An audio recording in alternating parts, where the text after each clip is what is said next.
여러분, 하나님 말씀을 받으면 기뻐요.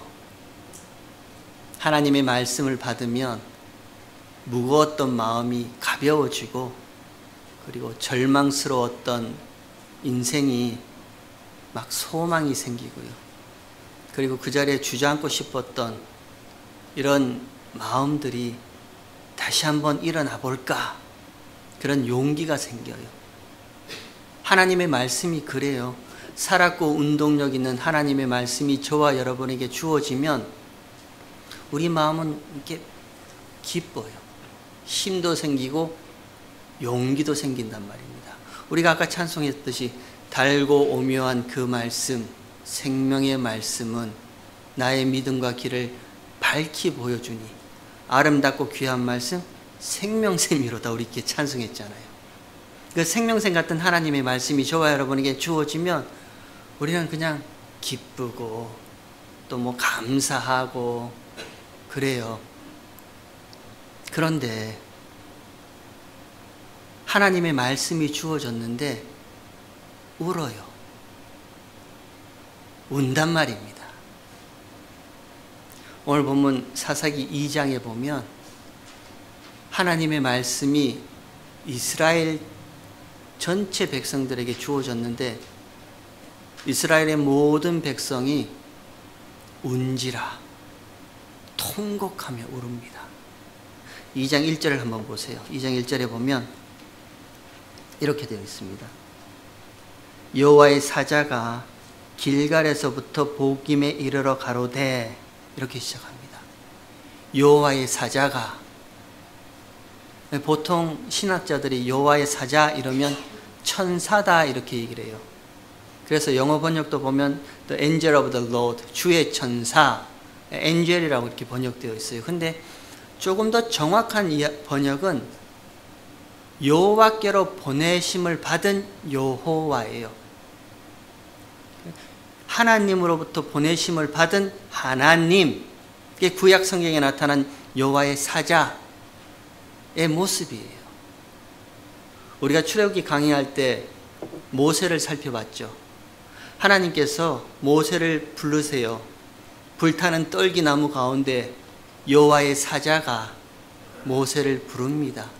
그때 그 여호와의 사자가 여호와 하나님이 말씀하신다 이렇게 얘기를 해요. 하나님이시래요. 그리고 또 우리가 나중에 사사기 6장에 보면 기드온이 나오거든요. 하나님께서 사사 기드온을 부르실 때 여호와의 사자가 기드온을 찾아가요. 그리고 그에게 말씀을 주실 때 여호와 하나님이 말씀하신다. 하나님이라 이렇게 얘기를 해요. 그래서 구약 성경에 보면 보통 여호와의 사자 이러면 여호와께서 보내신 여호와, 하나님이 보내신 하나님, 누구예요? 예수님이죠. 영이신 예수님. 구약 성경 보통에는 여호와의 사자 하면 예수님 이렇게 이해를 하면 쉬워요. 그 예수님께서 길갈에서부터 보김에 이르러 가로되 내가 너희를 애굽에서 나오게 하고 인도하여 너희 열조에게 맹세하신 땅으로 이끌어 왔으며 내가 또 이르기를 내가 너희에게 세운 언약을 영원히 어기지 아니하리라 이렇게 말씀하셨어요. 그리고 나서 여호와의 사자가 말씀을 하시거든요. 근데 여호와의 사자는 특징이 있습니다. 여호와의 사자는 한 가지 특징이 있는데 그 특징이 뭐냐면 융통성이 없어요. 하나님의 사자는 있는 그대로, 본 그대로, 들은 그대로 진리만 말씀하세요. 융통성이 없어요. 우리는 보통 말을 할 때 이렇게 말을 하죠.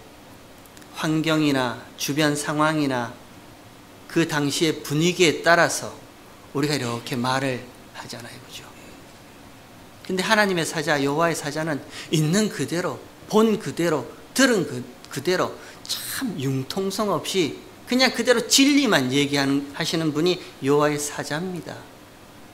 우리 집안에도 그런 사람이 한 명 있어요. 참 융통성 없이 있는 그대로 얘기하는 사람이 한 명 있어요. 뭐 저라고 얘기를 하진 못하겠지만 예를 들면 이렇습니다. 예를 들면 이건 예예요.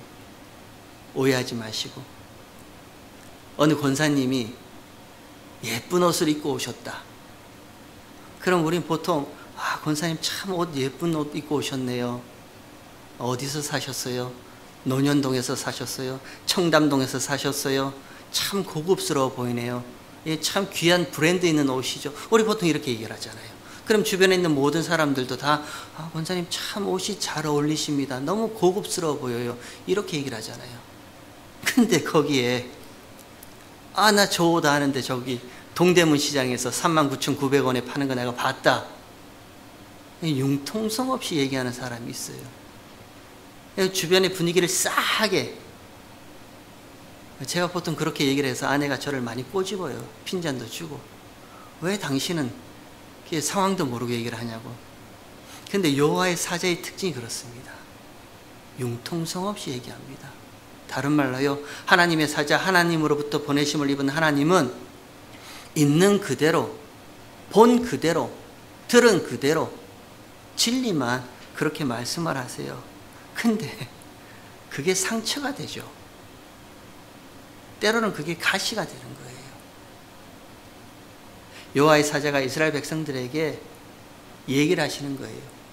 하나님이 너희에게 언약을 지키라 했잖아. 이 땅 가나안에 들어와서 어떤 가나안 거민들하고도 약속을 세우지 말라 했잖아. 그리고 그 땅 거민의 모든 단을 다 헐어버리라 그렇게 말씀하셨잖아. 그런데 너희는 여호와 하나님의 말씀을 청종하지 아니함이 어찌 미이니뇨? 이렇게 말해요. 하나님이 분명히 말씀하셨잖아. 이 땅 거민들하고 약속도 하지 말고, 또 뭐 이 땅 거민의 그 단도 다 헐어버리고, 근데 너희는 하나님의 말씀을 청종하지 아니했다. 어떻게 그럴 수가 있냐?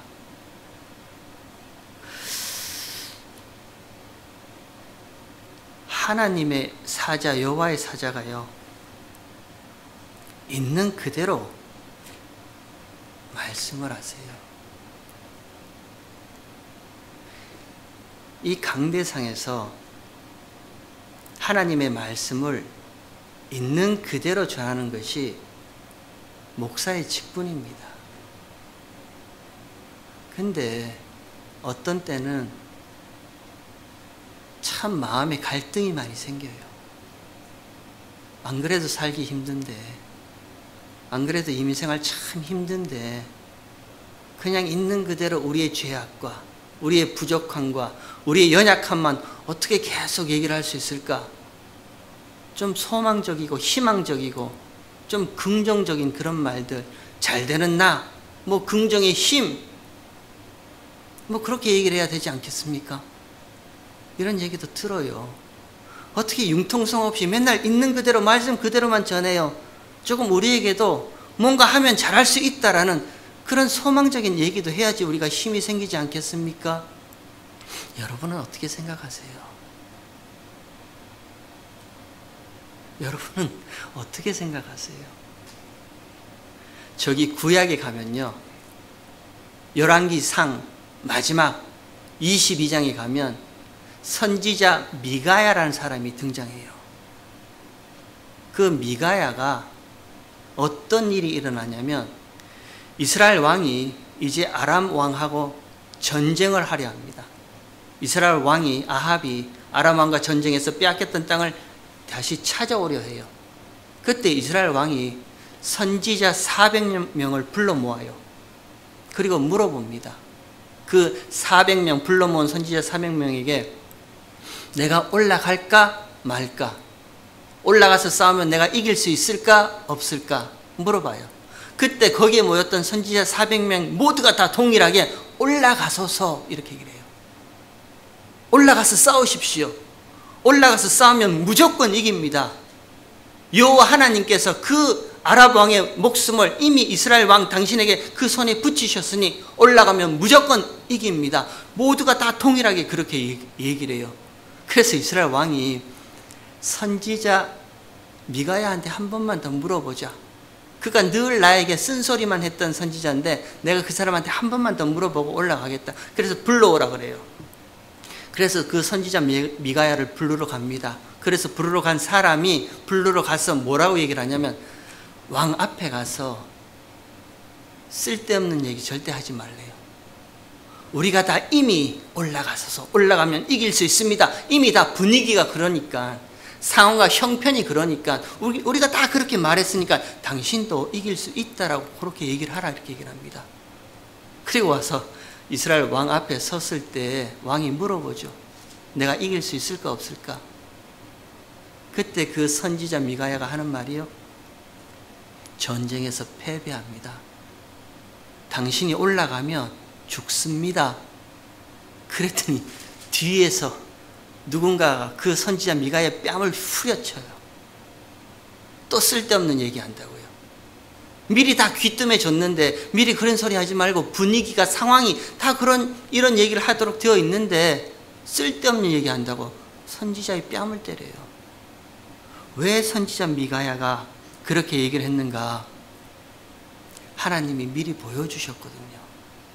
하나님께서 그 선지자를 불러다가 하늘에 있는 회의, 천상의 회의가 일어난 그 이야기를 다 이미 보여주셨거든요. 하나님께서 그 하늘에서 회의를 하실 때, 내가 이제 이스라엘 왕을 죽이고자 하는데 어떻게 죽였으면 좋을까? 그때 거짓의 영이 하는 말이, 내가 저 선지자 400명의 입에 거짓을 두고 이스라엘 왕이 전쟁에 참여하게 그렇게 하겠다. 하나님이 그거 허락하셨거든요. 미가야가 그걸 봤어요. 다 봤어요. 그리고 나서 있는 그대로, 본 그대로, 상황이나 분위기가 어찌했든 상관없이 그대로 말한 거예요. 여러분, 그게 교회여야 되지 않겠습니까? 교회가 그런 모습이어야 되지 않겠어요?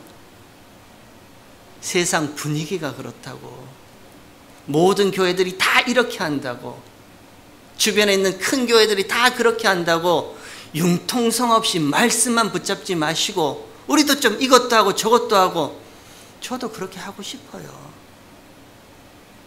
저도 그렇게 해서 좀 교회가 뭐 좀 인기도 있고 뭐 좀 잘 되고 싶은 그런 마음도 있어요. 그런데 안타깝게도 하나님께서는 저에게 그런 마음을 주시지 않으셨어요.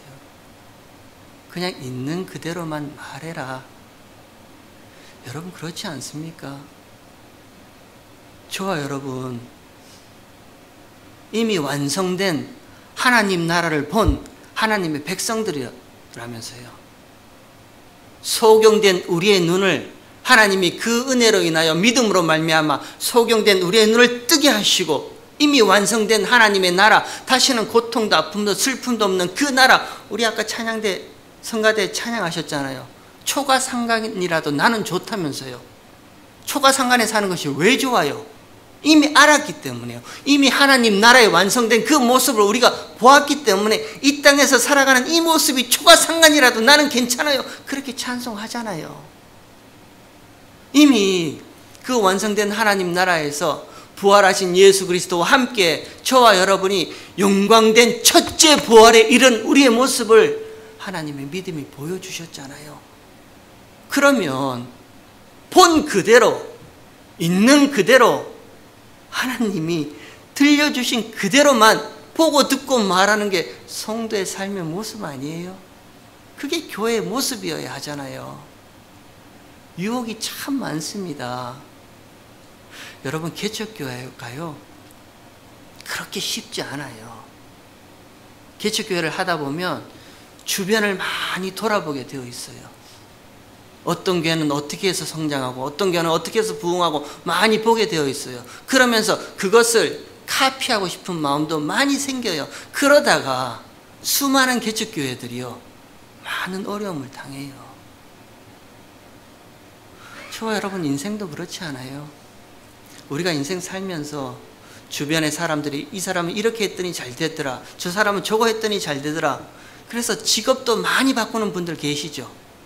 뭐 자동차 딜러도 해보셨다가 뭐 이것도 해보셨다가 저것도 해보셨다가 부동산 브로커도 해보셨다가 안 되잖아요. 교회는요, 하나님이 보여주신 그대로, 하나님이 들려주신 그대로, 있는 그대로만 말하는 게 교회예요. 소망적인 말, 긍정적인 말, 뭐 잘되는 나, 긍정의 힘, 잠시 잠깐 우리에게 아픔을 잊게 해줄 수는 있어요. 근데 언제까지 진통제만 맞고 계실 거예요? 저와 여러분이 언제까지만 그 잠시 잠깐 고통을 잊게 하는 진통제 그것 맞고 계실 거예요. 그러면요, 그 다음에는 아픈 것이 없어요. 그 다음엔 또 고통이 없어요. 또 문제가 생기잖아요. 그러면 더 센 진통제, 그 다음에는 더 센 진통제, 더 큰 무슨 집회, 더 화려한 기도원, 기도회, 해결되지 않습니다. 근본적으로 죄의 원인을 해결해야죠. 그 아픔의 원인을 저와 여러분이 해결해야죠.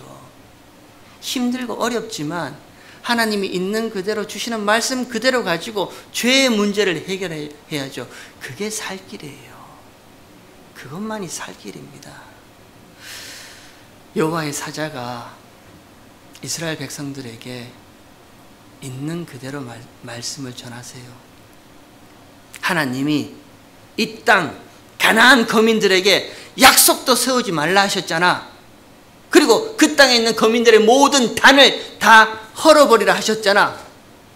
그 말은요, 그 가나안 사람의 매력적인 삶에 끌리지 말라라는 얘기예요. 이들이 광야 40년 고생하다가 가나안 땅으로 들어왔거든요. 그래서 가나안 땅에 와서 보니까 가나안 땅에 사는 사람들의 삶의 모습이 너무 매력적인 거예요. 너무 좋아 보이는 거예요. 그래서 그것이 아무리 매력적이고 아무리 좋아 보여도 그 땅 거민과 언약 세우지 마. 그 땅 거민의 단들을 다 헐어버려. 끌리지 말라는 거예요. 여러분, 이 말씀이 어디선가 본 듯한 적이 없으세요?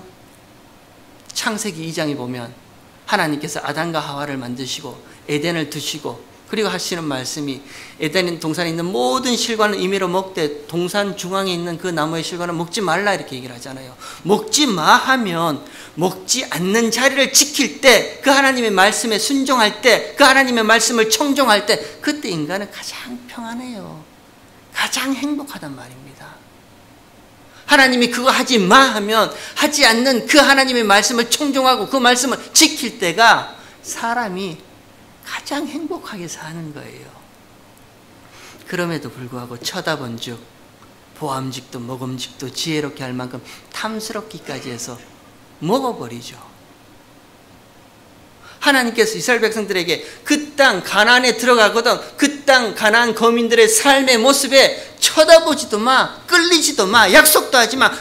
아니, 한 걸음 더 나가서 그거 다 쓸데없는 것이니까 그 단들을 다 헐어버려.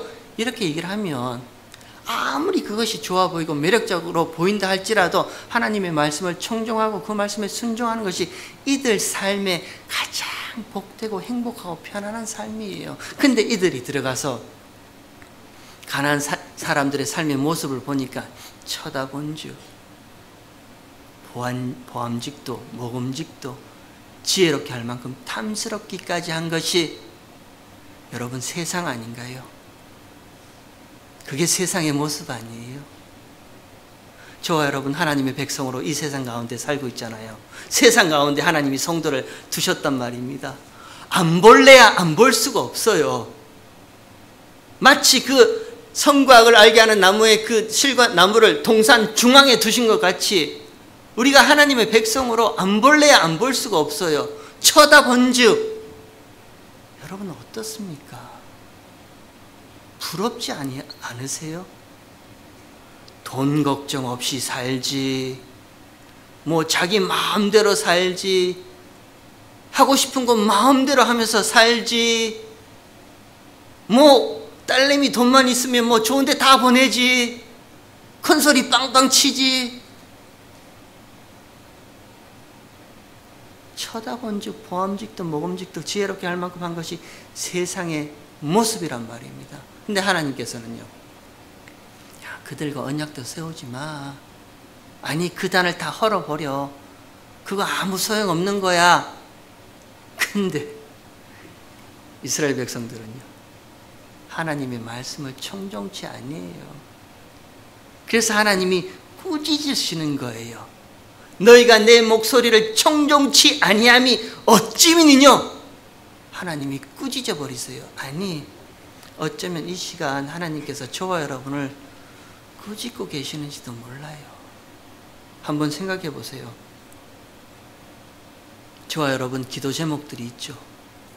우리 하나님 앞에 날마다 기도하는 기도 제목들이 있죠. 저와 여러분의 기도 제목들, 무엇을 두고 기도하세요, 지금? 내가 하나님 앞에 전심으로 마음을 다해서 하나님 앞에 기도하는 기도 제목들이 있잖아요. 우리가 하나님 앞에 무엇을 기도하는 거예요? 아마 여러분들은 하나님, 나도 예수님의 제자들처럼, 아니 하나님이 부르신 그 구약의 선지자들처럼 복음을 위해서, 진리를 위해서 톱에 켜이고 돌에 맞고 칼에 베이고 뭐 불에 던져지고 사제굴에 던져질지라도 하나님, 이런 나의 믿음을 지켜주세요. 여러분은 그렇게 기도하실 줄 몰라요. 그러나 저는요, 그 세상의 매력적인 것을 보고 그것과 비교해서 하나님, 물질로 걱정 없게 살게 해주세요. 하나님, 뭐 우리 교회도 뭐 많지는 않지만 그래도 좀 큰 소리 치게 좀 해주세요. 이런 기도 제목들이에요. 그 비교 대상이 누군데요? 그 비교 대상이 성경에 기록된 하나님의 백성들의 모습이에요? 아니면 우리 눈에 보이는 이 세상의 모습이에요? 우리도 끌린단 말입니다. 그 매력적인 모습에 갖고 싶어요. 그들과 같이 살고 싶어요. 하나님이 언약도 세우지 말고 단도 헐어버리라 했는데 어찌하여 내 말씀에 청종치 아니함이 어찌미니뇨?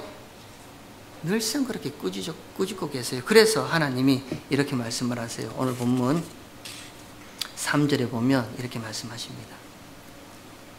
그러므로 내가 또 말하기를 내가 그들을 너희 앞에서 쫓아내지 아니하리니 그들이 너희 옆구리에 가시가 될 것이며 그들의 신들이 너희에게 올무가 되리라 하였노라. 하나님이 이렇게 말씀하세요.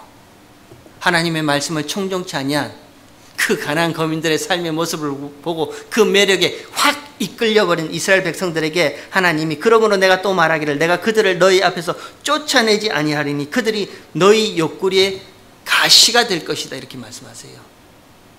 사실 히브리 원문에 보면 이 가시라는 단어는 없어요. 한국말이 그냥 가시라고 번역해 놓은 것 같아요.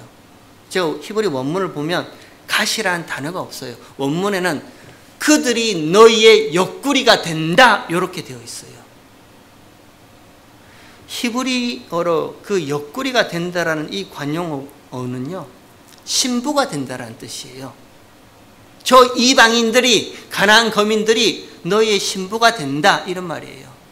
여러분 참 이상하죠. 한국말도 그런 말이 있죠. 뭐 아내가 어디 멀리 떠나 있을 때, 아니면 남편이 어디 멀리 가 있을 때, 아니면 뭐 남자친구가 없을 때, 아니면 뭐 여자친구가 없을 때, 그때 한번 물어보죠. 요즘 어떻게 지내요? 그러면은 옆구리가 허전한 게, 그런 말 하죠. 왜 옆구리가 허전하다 그런 말이에요. 신랑이 없거나 신부가 없거나 그럴 때 옆구리가 똑같은 거예요. 히브리 관용어도 똑같은 거예요. 그들이 너희의 옆구리가 된다는 말은 이방인들이 너희의 신부가 된다. 그 말은요, 너희가 이방인들과 똑같이 살게 된다. 하나님이 그렇게 말씀하세요. 물어볼까요? 이게 복이에요? 저주예요? 잘 한번 생각해 보세요. 하나님께서 지금 이스라엘 백성들에게 저들 눈에 보였던 그 가나안 삶의 모습들 있잖아요. 매력적이고 아주 환상적이고 좋아 보였던, 그래서 나도 가나안 사람들처럼 살고 싶다라는, 그래서 그들과 따라했던 그 삶의 모습을 따라했던 이 이스라엘 백성들에게 너희가 이방인들이 너희의 신부가 된다. 그 말은 너희가 곧 저 이방인처럼 살게 될 것이야. 내가 그렇게 내버려 둘 거야. 여러분 그게 복이에요? 저주예요? 하나님의 내어버려 두심이 복이에요? 저주예요? 저와 여러분 하나님 앞에 기도할 때 기도하는 모든 것들이 있는 그대로 다 하나님이 들어주신다. 복이에요? 저주예요? 우리의 기도 제목들이 하나님 세상 사람들보다 조금 더 그래도 힘있게는 살아야죠. 잘 살아야죠. 물질로 고민 없이 살아야죠. 건강해야죠. 비교 대상이 세상이거든요. 그래. 그럼 하나님께서 그래. 너의 기도 제목대로 너의 원함대로 저 눈에 보이는 끌리는 대로 그대로 세상 사람들처럼 그보다 더 잘 살게 해줄게. 그 말씀이거든요. 그게 복이에요? 저주예요? 하나님께서 하나님의 백성을 그냥 내어버려 두시면요, 로마서 1장에 그 말씀이거든요. 하나님이 하나님의 백성을 그냥 내어버려 두시면 그 마음의 정욕대로 시기, 질투, 수군거림, 미움, 살인, 전쟁, 이 모습이란 말입니다. 그게 과연 복일까요? 그래서 울어요. 그래서요.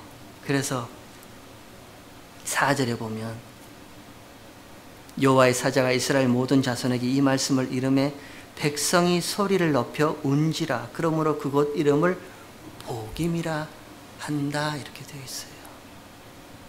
모든 백성이 하나님의 말씀을 듣고요, 그곳에서 통곡하며 웁니다. 왜 울어요?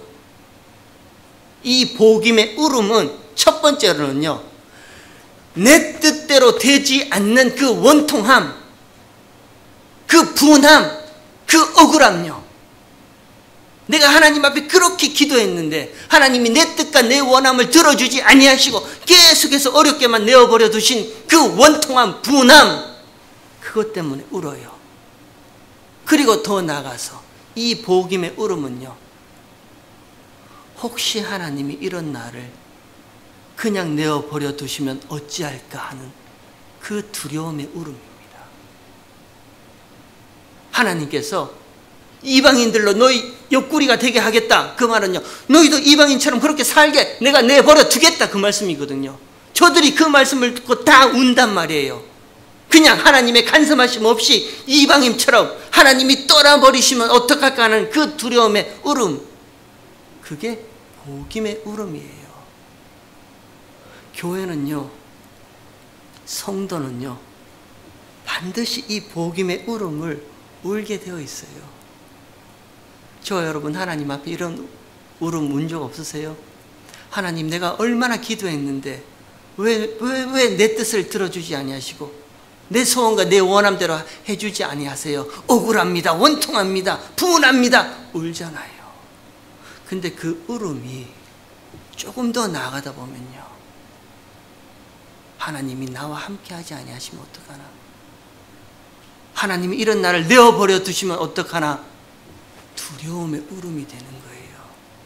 그게 복임의 울음이에요.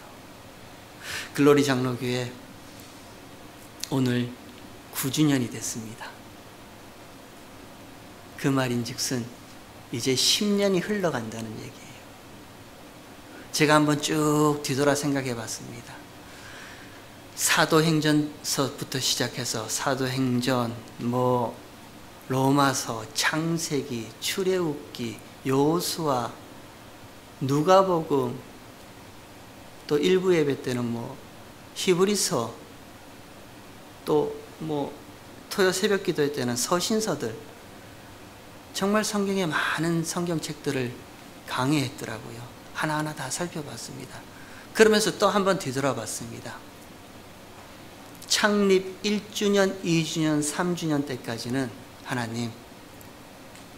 하나님께서 교회를 세우셨으니까 하나님, 글로리 장로교회도 주변에 있는 교회들처럼 좀 번듯하게 부흥도 시켜주시고, 좀 건물도 사게 해주시고, 좀 성도도 많이 모이게 해주셔서 선교도 마음껏 하게 해주시고, 제자 훈련도 좀 많이 하게 해주시고, 1년, 2년, 창립 3주년 때까지는 그런 기도였더라고요. 그 다음 창립 4주년, 5주년, 6주년까지의 기도는요, 하나님, 왜 우리 뜻대로 해주지 아니하십니까? 하나님, 우리가 이렇게 기도하고 열심을 했는데 왜 우리의 뜻을 꺾으세요? 원통하고 분하고 억울한 울음의 기도예요. 그리고 그 다음에 7주년, 8주년, 9주년 오늘 예배를 준비하면서 뒤돌아보면서 하나님, 행여 우리의 마음이 굳은 채로 이대로 내어버려 두실까봐 두렵습니다는 두려움의 기도가 나와요. 하나님의 말씀이 떨어져도 아무런 열매 맺지 못하는 이 굳은 돌짝밭 같은 마음으로 하나님이 그냥 내어버려 두실까봐 하나님 두렵습니다. 그 복음의 눈물이 나온다니까요. 여러분 그렇지 않으세요? 저만 그래요? 처음 창립하고 1주년, 2주년, 3주년을 보낼 때는 그냥 말씀만 들어도 기뻐요. 그냥 말씀이 꿀송이보다 더 좋아요. 찬송 한 구절만 해도 가슴이 그냥 너무너무 좋아요. 기도만 해도 눈물이 쫙 나오면서 감사해요. 그러면서 희망과 소망을 가지고 막 그렇게 지내왔어요. 6주년, 7주년, 8주년, 9주년. 여러분의 마음이, 아니, 지금까지 신앙생활 오래 하셨죠? 마음이 어떠세요? 행여 하나님이 내어버려 두실까봐 두려워하는 울음이 있어야 되는 거예요. 그게 성도입니다. 그게 교회의 모습이에요.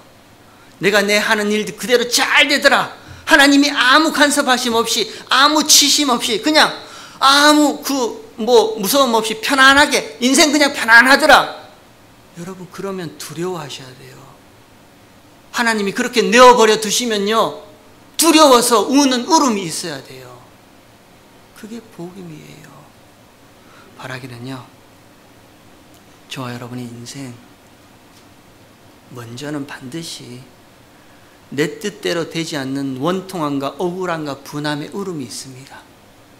하나님, 왜 내 기도는 안 들어주세요? 라는, 내 인생에 왜 이런 굴곡이 있게 해주셨어요?